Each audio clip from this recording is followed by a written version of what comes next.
Põe no mudo para nós, Marcon.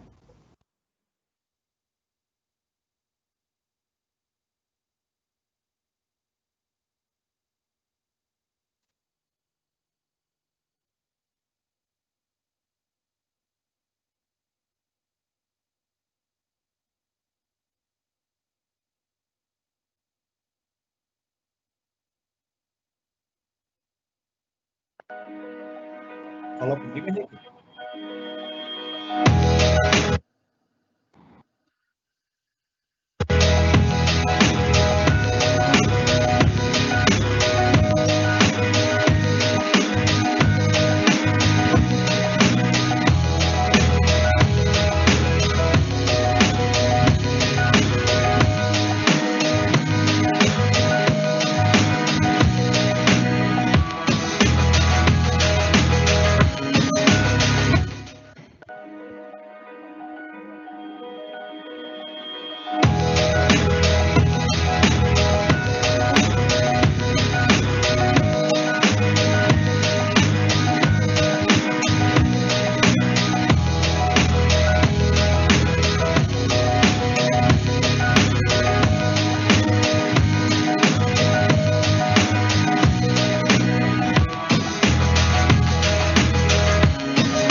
Bom, pessoal, bom dia.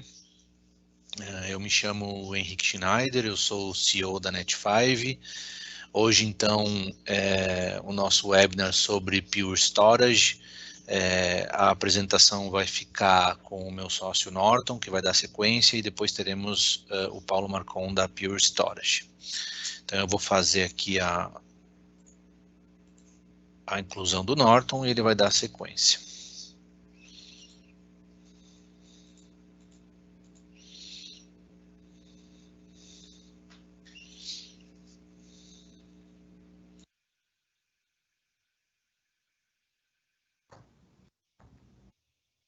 Bom dia, pessoal. Tudo bom?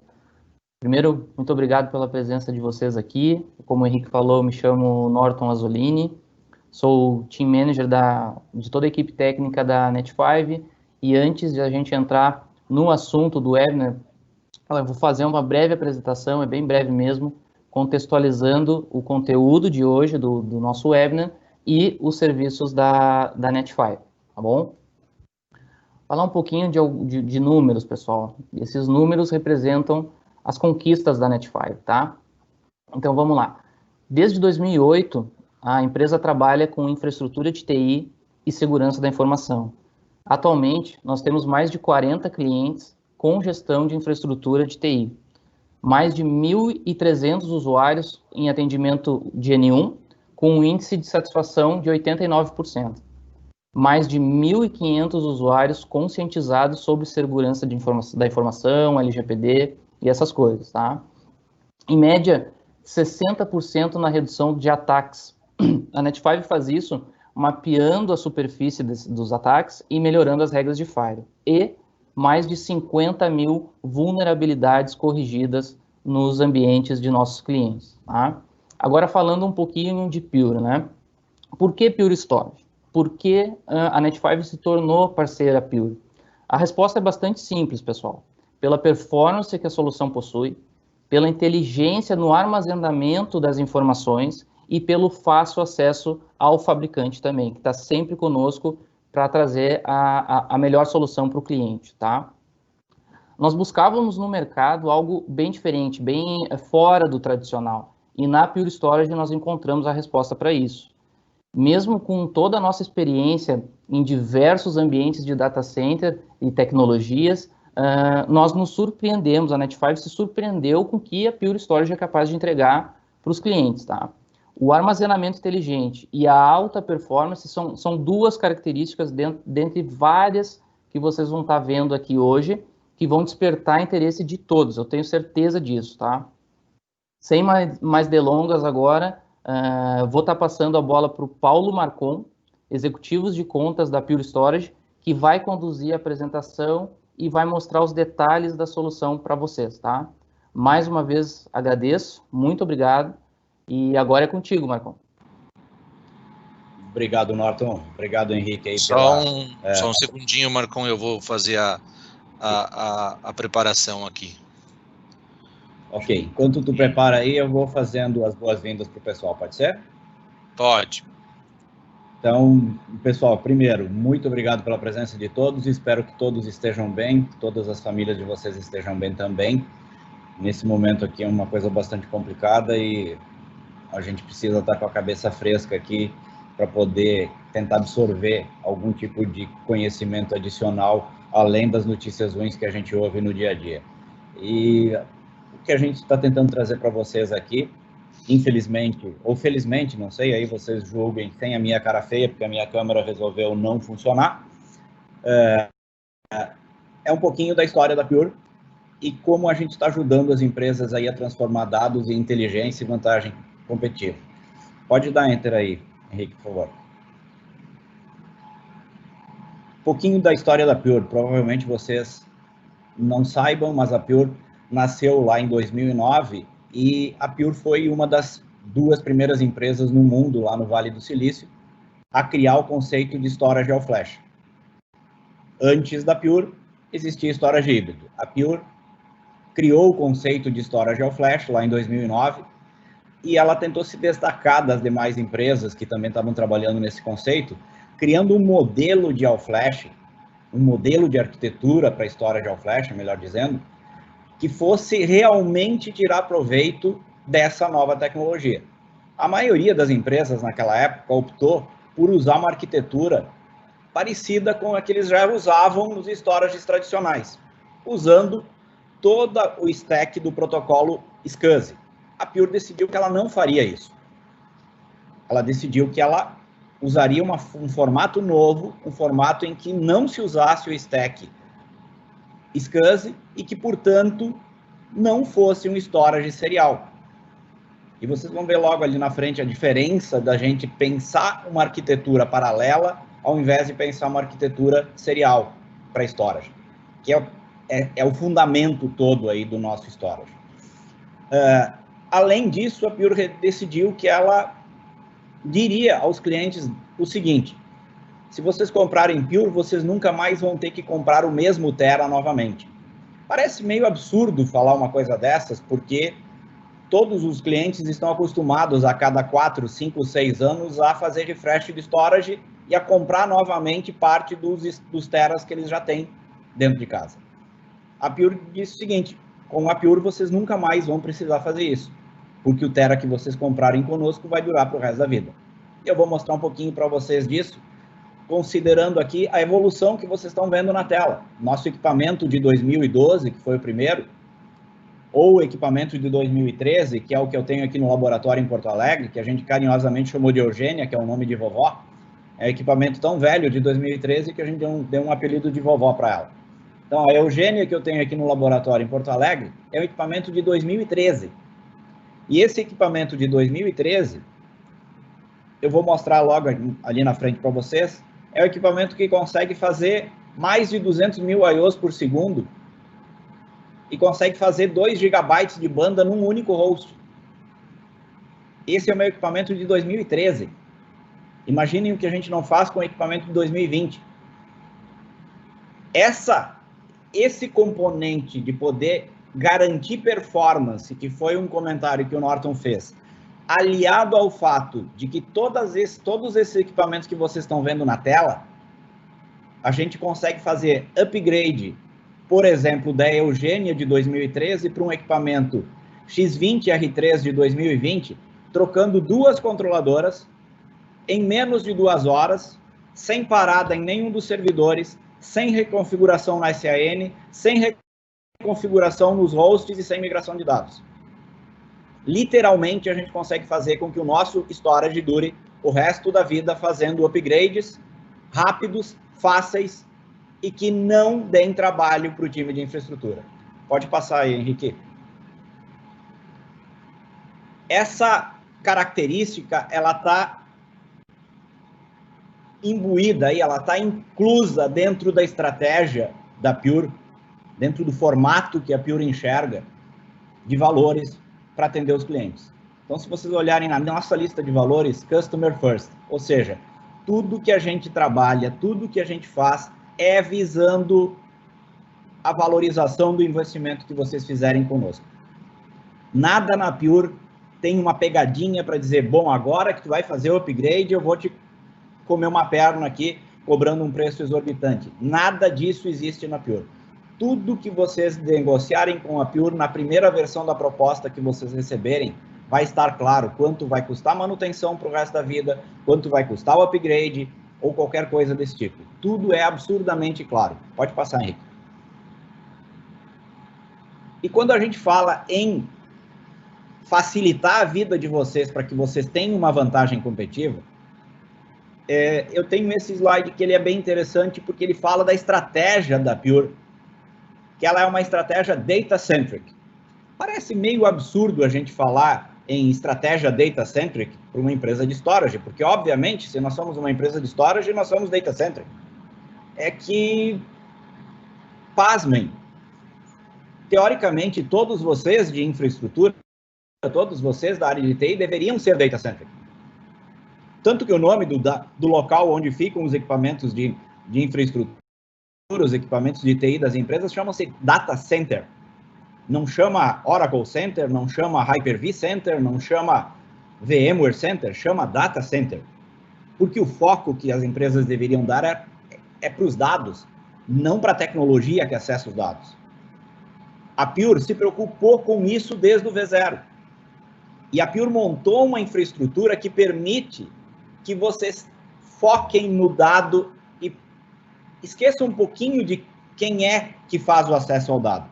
Eu vou mostrar alguns exemplos aqui daqui a pouquinho para vocês. Pode passar, Henrique. Eu tenho aqui uma estratégia para mostrar a evolução tecnológica, e eu não sei quantos de vocês têm idade suficiente para saber o que é um carburador, mas se a gente olhar o setor automotivo, aí a gente teve lá nos anos 70, até os anos 70, os carros usando carburador, a partir dos anos 80 surgiu a injeção de combustível, e hoje a gente fala em carro elétrico. tanto o carburador quanto a injeção de combustível, que é o que prevalece aqui no Brasil hoje como tecnologia nos automóveis, são para motores a combustão. O mundo já mudou. O mundo já virou a chave para o carro elétrico. A gente só tem que enterrar o carro a combustão. Só falta enterrar ele já está morto. É só uma questão de tempo para a gente botar a lápide lá dizendo aqui jaz o carro a combustão. Morreu. Assim como... Pode dar enter aí, Henrique. Assim como também já morreu o disco rígido. E já morreu o SSD. Se vocês olharem aqui do lado esquerdo no disco rígido, eu normalmente nas minhas apresentações eu faço a pergunta para os meus clientes quando eles estão assistindo: quantos I/Os faz um disco rígido? E aí vem lá todas as respostas possíveis, né? Ah, se for um disco de 10.000 RPM, faz 120 I/Os por segundo. Quantos I/Os por segundo faz um SSD? Também vem lá as várias respostas, mas entre 1.000 e 1.500 I/Os por segundo faz um SSD. Aí eu faço a pergunta complicada: quantos I/Os simultâneos faz um disco rotacional? A maioria das vezes os clientes acertam. Faz um I/O simultâneo, porque ele é um equipamento, ele é um hardware que usa um disco girando com uma cabeça de leitura e gravação que vai posicionar a cabeça num setor e trilha para ler ou gravar. Então ele faz um I/O por vez. Simultaneamente ele só faz um I/O por vez. E aí eu pergunto, e o SSD? Ele não tem mais parte móvel. Quantos I/O simultâneos ele faz? Vocês podem ficar surpresos com a resposta, mas a resposta é a mesma. Um SSD faz um monte de I/O por segundo a mais do que o HD. Mas simultaneamente ele faz a mesma quantidade que o HD, que é 1, porque o protocolo que ele usa é exatamente o mesmo do HD, que é um protocolo SAS, que é serial. Ele não é paralelo, ele é serial, ele não faz I/O paralelo. Para ter paralelismo, as empresas produziram o barramento SAS. E o nome do barramento SAS é Serial Attached SCSI, ou seja, barramento serial SCSI. Ou seja, continua sendo serial. A única forma de ter paralelismo com SAS é usar os 8 canais que tem em cada barramento SAS e fazer um I/O em cada disco desse canal. Então, se vocês tiverem um storage com 2 barramentos SAS, o máximo que vocês vão ter de paralelismo são 16 I/Os. Não tem como fazer mais do que isso. Porque é o número de canais, o número de lanes SCSI que tem dentro de um SAS. A Pure decidiu que ela não faria isso. Não faria isso porque tem um agravante muito sério aqui quando a gente usa SSD. Dentro de cada SSD tem um programinha rodando que converte setor e trilha de disco HD para célula flash. Num HD, se vocês gravarem 1 milhão de vezes, 2 milhões de vezes o mesmo setor e trilha, não vai ter problema, ele não vai gastar. Ele não vai desmagnetizar, não vai perder propriedade alguma. Agora, quando vocês gravarem 1 milhão de vezes a mesma célula flash no SSD, a performance desse cara começa a ir para a cucuia. E o Henrique vai mandar depois para vocês aí o link, vai mandar o PDF para vocês da apresentação, mas ali embaixo tem um link para a IBM dizendo que os SSDs deles duram 5 anos. HP dizendo que duram 4 anos. E essa é a média de vida útil de um SSD se ele tiver uma quantidade de I/O de gravação razoavelmente grande. A Pure decidiu que ela não queria isso, ela não queria depender de uma vida útil de um SSD e ela não queria ter acesso serial. Então, o que a Pure fez? Ela criou o próprio módulo flash, que é o que está à direita ali, ó. Esse módulo flash é produzido pela Pure.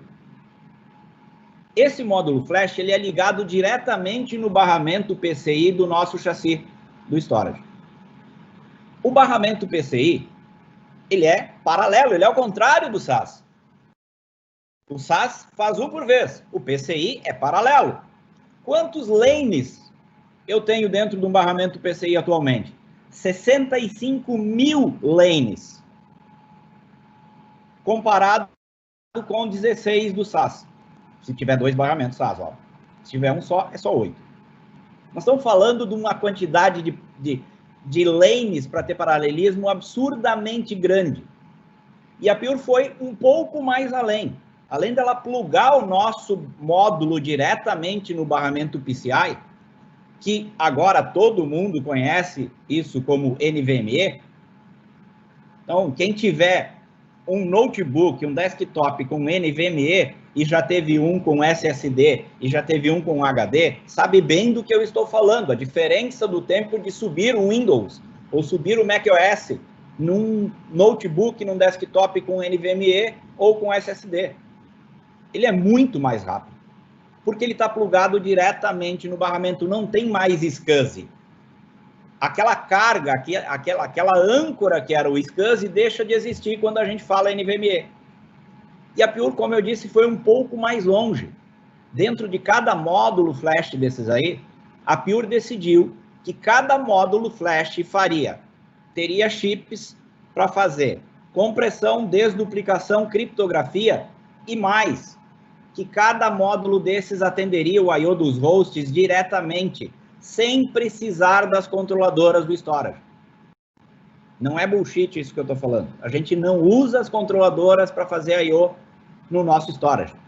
As controladoras dos storages da Pure são usadas para gerenciamento, para rodar serviços, containers com serviços de storage, como, por exemplo, fazer backup na nuvem. Mas não são usadas para fazer I/O. Cada um dos módulos, pode dar enter aí, Henrique, por favor. Cada um dos nossos módulos são chamados de DFM, Direct Flash Modules. E esses módulos, eles são software defined, porque dentro do chip que é instalado em cada um dos módulos, esses chips são FPGA, são Core ARM, são programáveis, não são ASICs. Os ASICs são aqueles chips que têm uma performance grande, mas que, se você quiser mudar o programa dele, você tem que trocar o chip. Nós usamos FPGA e Core ARM tradicional, então a gente consegue programar isso, programar o módulo, colocar mais inteligência nele a cada versão nova de código que tiver. E como nós produzimos isso, a gente resolveu colocar um pouco mais de memória RAM em cada um desses caras, que é o que a gente chama de NVRAM. Essa NVRAM dentro do módulo é quem vai receber a gravação ao invés de gravar diretamente na célula flash. Recebendo a gravação na NVRAM, eu consigo escolher em qual célula eu vou gravar. E eu consigo fazer com que a vida útil desse cara, ao invés de ser de 4 ou 5 anos, seja uma vida útil de 10 a 12 anos. E se eu fabrico esse módulo, eu também posso definir o tamanho dele. Então, nós temos módulos de 1.1, 2.2, 4.4, 9 ponto alguma coisa, 18, 23, 24.3 e 50 teras. Isso nos permite entregar aos clientes capacidades de 1 petabyte em 3 U's de espaço físico. Pode dar enter aí, Henrique.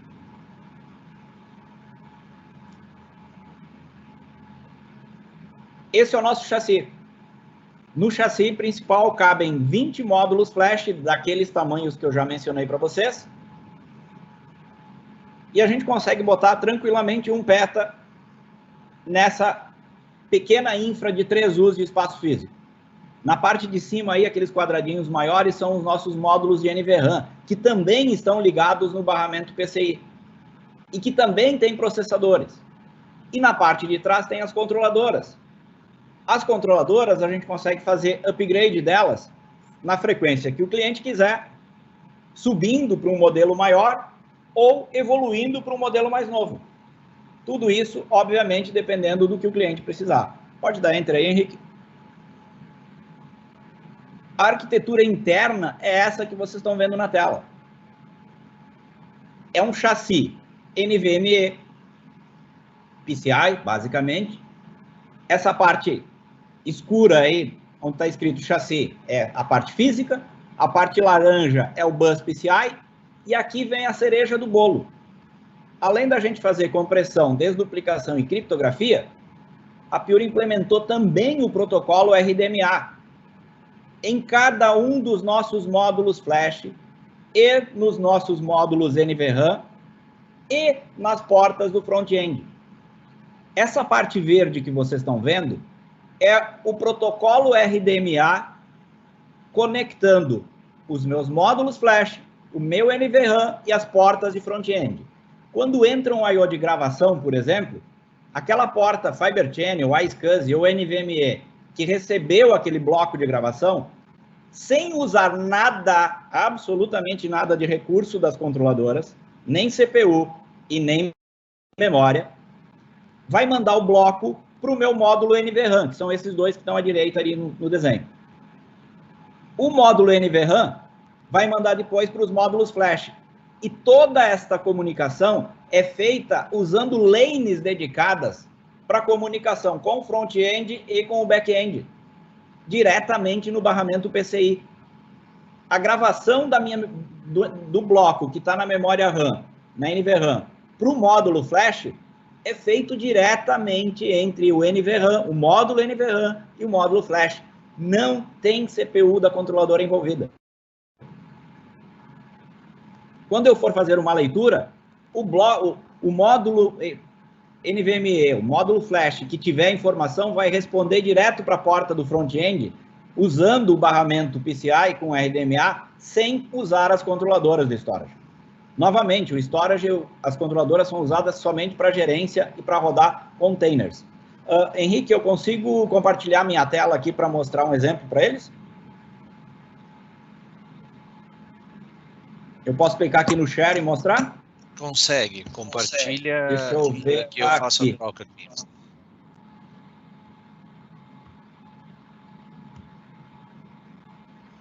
Estão conseguindo ver?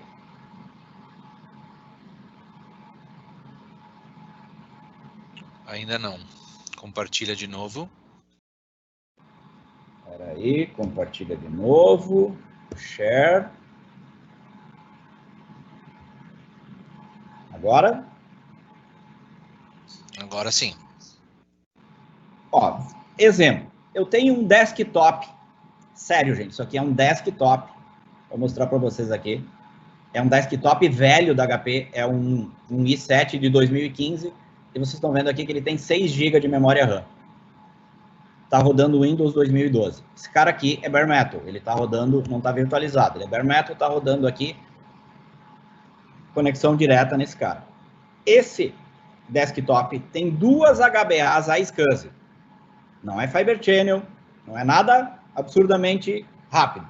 São 2 portas iSCSI de 10 GB conectando no meu storage. E aqui eu vou mostrar para vocês esse aplicativo aqui de benchmark.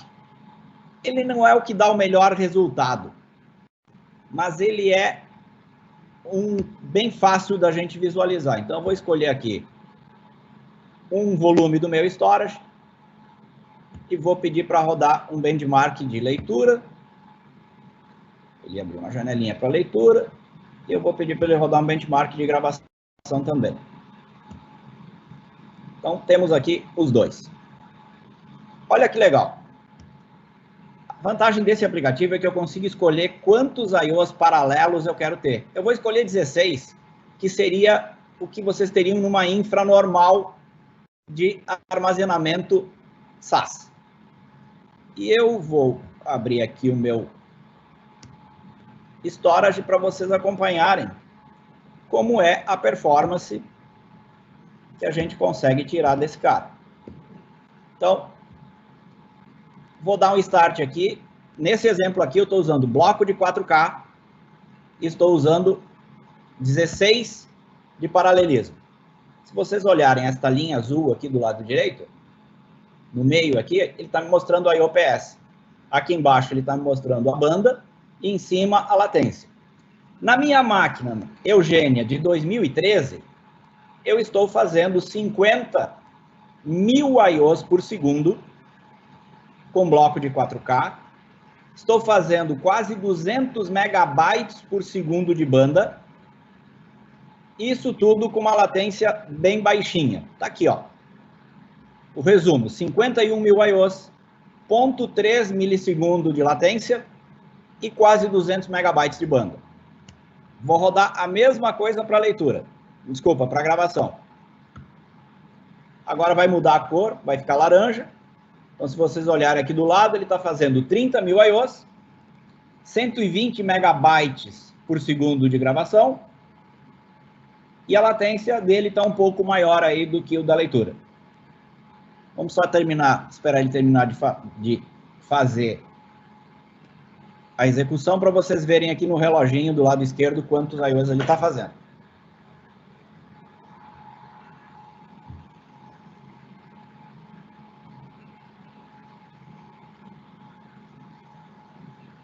Agora vem a parte interessante disso tudo. Depois que ele terminar de fazer aqui essa amostragem, vocês vão poder ver o que acontece quando eu aumentar o paralelismo.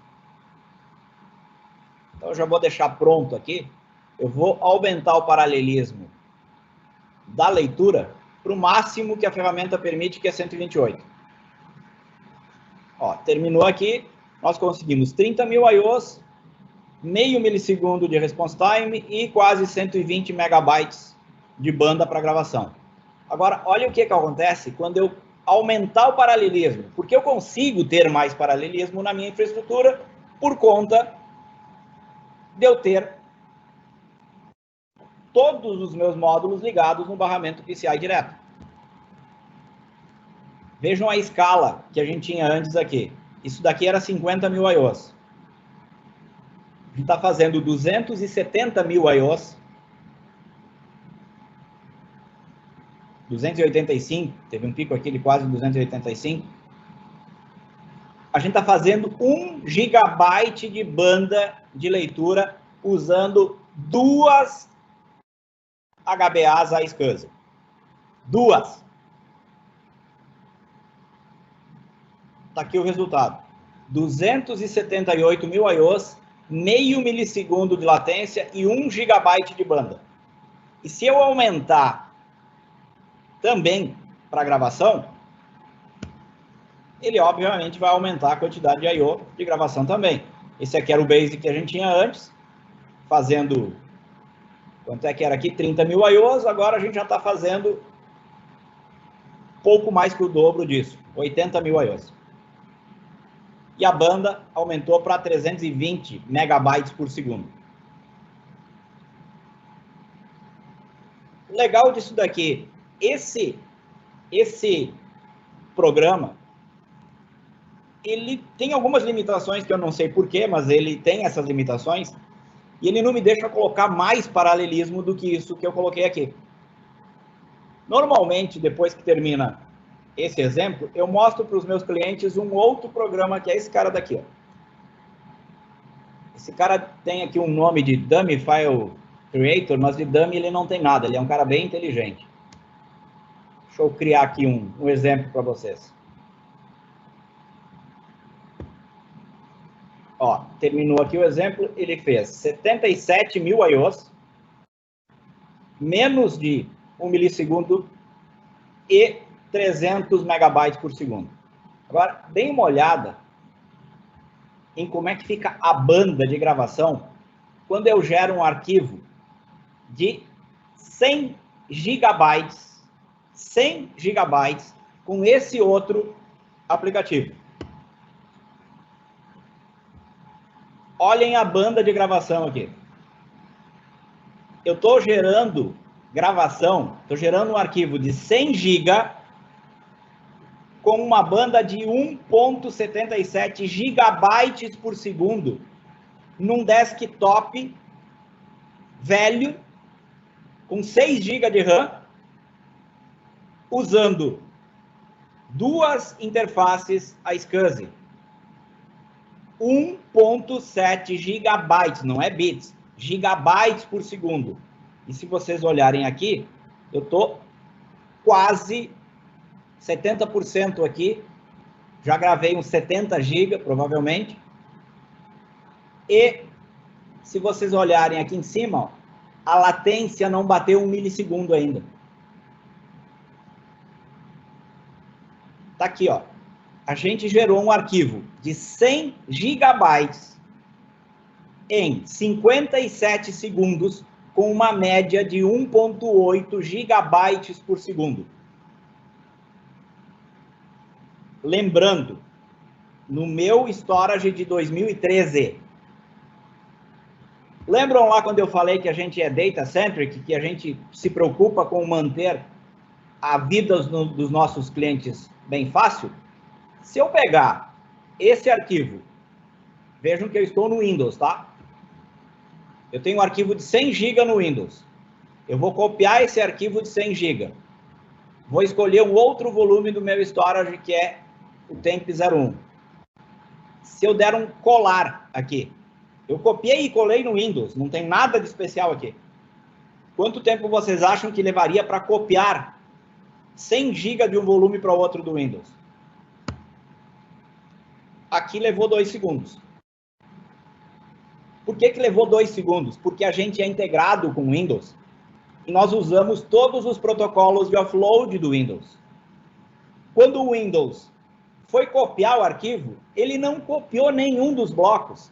Ele simplesmente perguntou para a Eugênia, usando o protocolo de offload, ele mandou uma query e perguntou para a Eugênia: tu já tem esse bloco? A Eugênia respondeu: já. Então ele não copiou. Ele só botou um apontamento lá dentro do NTFS, dizendo que é aquele bloco que está gravado lá dentro. E ele deixou o meu storage encarregado de fazer isso. Então, eu simplesmente consegui entregar uma cópia de um volume para outro, que normalmente levaria vários minutos, em 3 segundos. E isso não fica restrito ao Windows. Isso vale para Linux e vale para VMware. O VMware tem um recurso chamado VAAI. Esse recurso chamado VAAI é toda a camada de protocolo de offload do VMware. E aqui, por exemplo, eu acho que essa daqui... Vejam esta VM aqui, ó. Esta VM tem quase 1 tera de capacidade. Se eu quiser clonar esta VM de 1 tera, quem clonou VM sabe quanto tempo leva para fazer um clone de uma VM de 1 tera. Eu vou chamar ela aqui de NET5 HANA.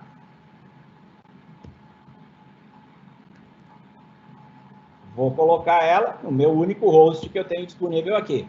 Eu não vou customizar nada. Vou dar Next, Next e Finish. Por favor, olhem a barra de execução na parte inferior da tela para ver quanto tempo leva. 1, 2, 3, 4, 5, 6. Acabou o clone de 1 tera.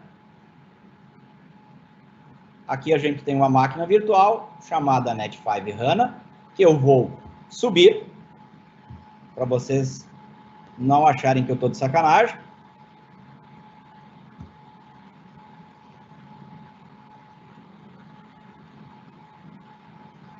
Cadê? Opa. Esse aqui, Open, Remote Console.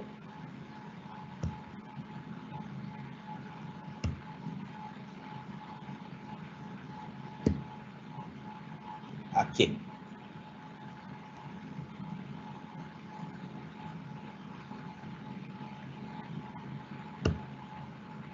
Isso aqui é uma Appliance HANA, tá? Antes que vocês perguntem, eu estou subindo uma cópia do Appliance HANA. Vocês podem ver aqui do lado esquerdo que ele é realmente aquela VM que a gente subiu, NET5 HANA.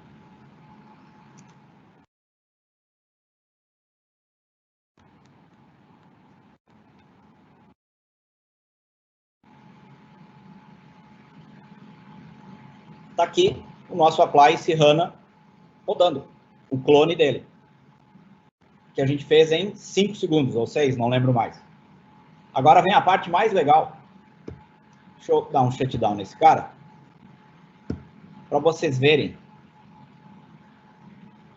uma coisa bem interessante aqui. Ó. Lembram que a máquina, a VM original que a gente copiou, tem 953 gigabytes de tamanho. Da mesma forma que a gente fez aquela cópia no Windows, aqui foi muito rápido. E, obviamente, eu não copiei nenhum bloco. Vocês querem saber quanto é que eu ocupei de espaço adicional aqui?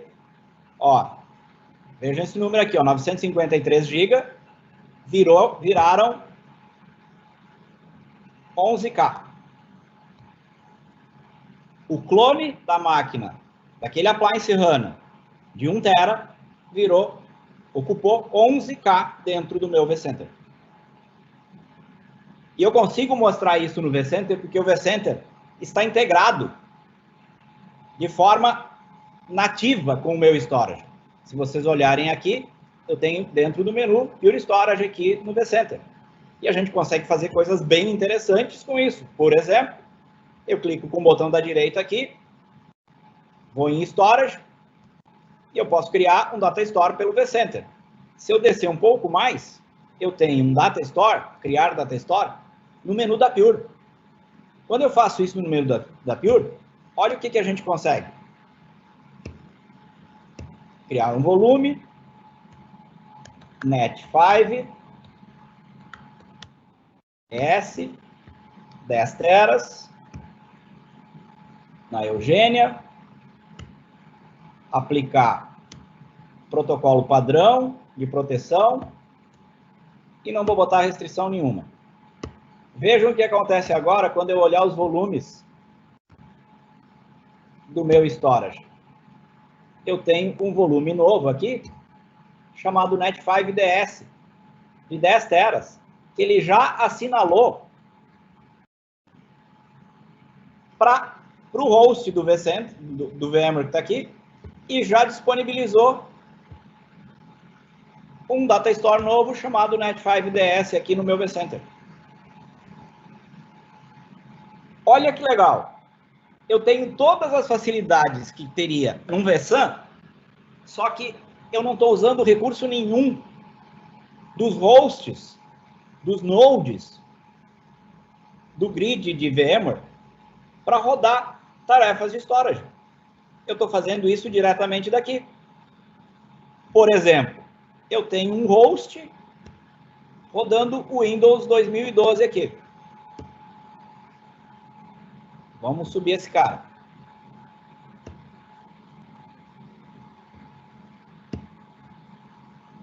Esse host rodando o Windows 2012, acho que ele não abriu. Ele tem um volume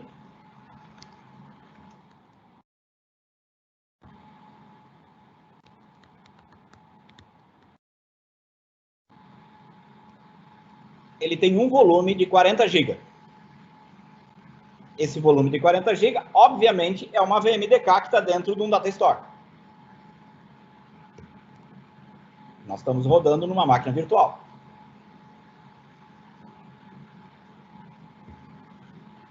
Então, está aqui o volume de 40 GB. Esse volume de 40 GB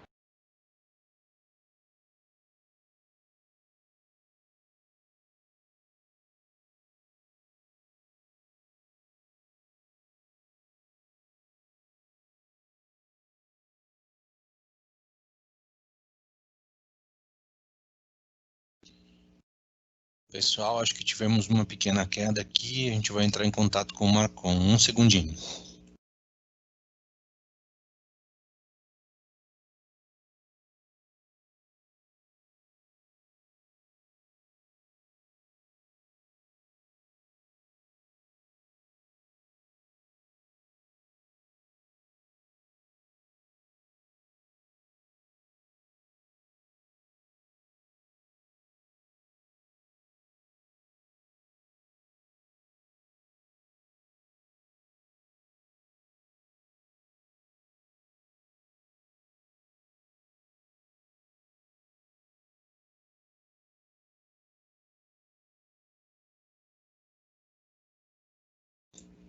Pessoal, houve uma queda de energia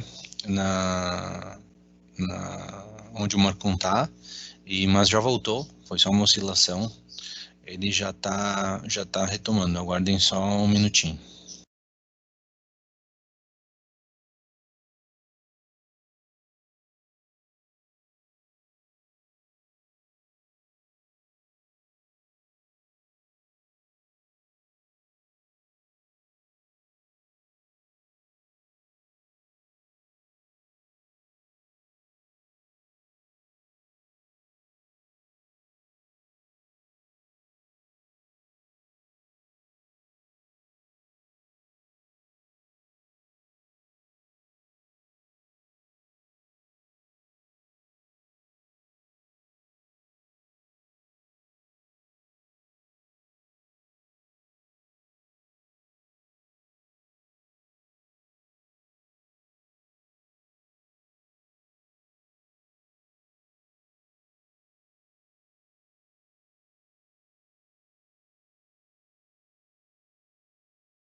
Pronto, Marcon, eu puxei de volta para minha apresentação aqui. Pode seguir, tá, pode ser? Tá, pode sim. Já está subindo tudo aqui, mas vai levar um tempinho agora até eu conseguir botar de volta tudo no ar. Desculpa aí, pessoal, faltou energia no prédio inteiro aqui. Então, vou seguir com a apresentação, mas eu acho que eu consegui mostrar um pouco para vocês aqui da infra, do que é possível fazer com esse arcabouço de mecanismos de acesso paralelo. Como eu não uso as controladoras para fazer I/O, eu tenho as controladoras disponíveis para fazer todo esse processo de integração.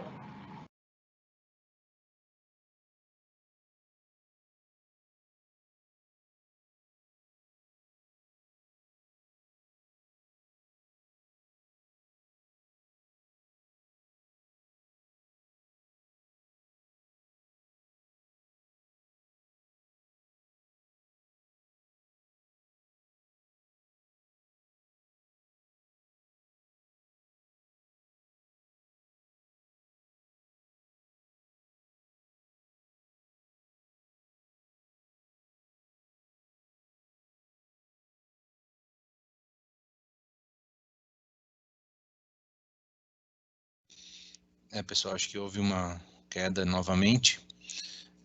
A gente vai entrar em contato de novo com o Marcon. Nos deem um minuto.